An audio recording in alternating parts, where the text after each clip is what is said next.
The feeling seems to be mutual. This is a disaster.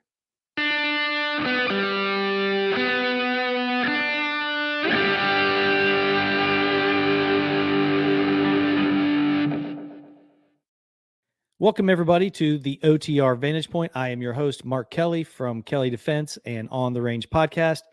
At the end of this episode, don't forget to check out all the past shows of On the Range podcast, OTR Vantage Point, and War HOGG Words of Wisdom. And make sure that you leave a comment, subscribe, notification bell, and don't forget to check out our Patreon page at patreon.com/On the Range podcast, where you get exclusive content. Now, the media coverage of the pullout of Afghanistan and the ensuing chaos that has occurred has been pretty good. And the sentiment across all the news networks, which I haven't seen in a long time, seems to be mutual, that this is a disaster and that some questions need to be answered and quickly, and they're just not getting them. And all media outlets seem to be pressing the press secretaries for all these departments, as well as the White House. They're just not getting the answers that they're looking for. When they ask a question and they don't get what they're looking for, or they get evasion of the question, they press, or they throw out some facts that they know what they're saying is not true, or that they should have known, or that somebody else said the exact opposite. Especially with the press conference that the president had a month ago, a lot of the things that he's saying now seems to be contradictory to what that press conference said last month.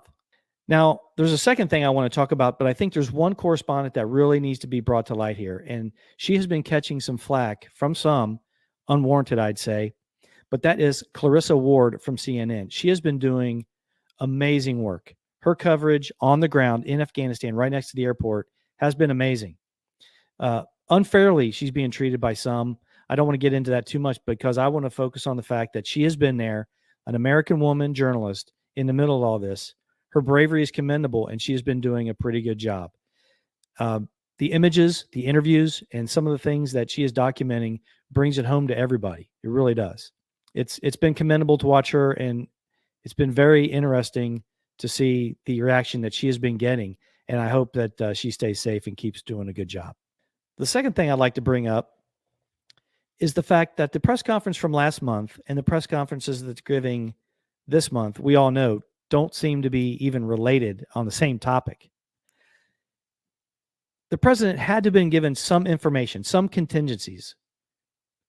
The United States military and Department of Defense had to have had some kind of idea of what was going to happen. They had to have planned and presented contingencies. We have the Secretary of Defense and we have the Joint Chiefs of Staff getting up there saying that there was no information.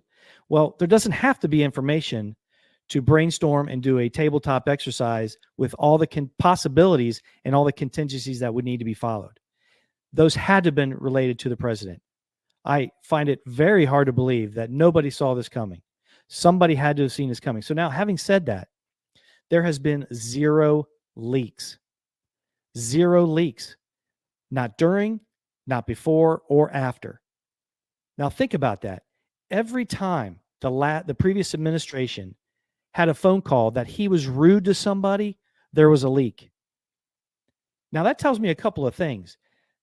All these defense secretaries and joint chiefs and all these folks, they're either towing the line or they're being ruled with an iron fist, and they know that they can't leak this stuff out.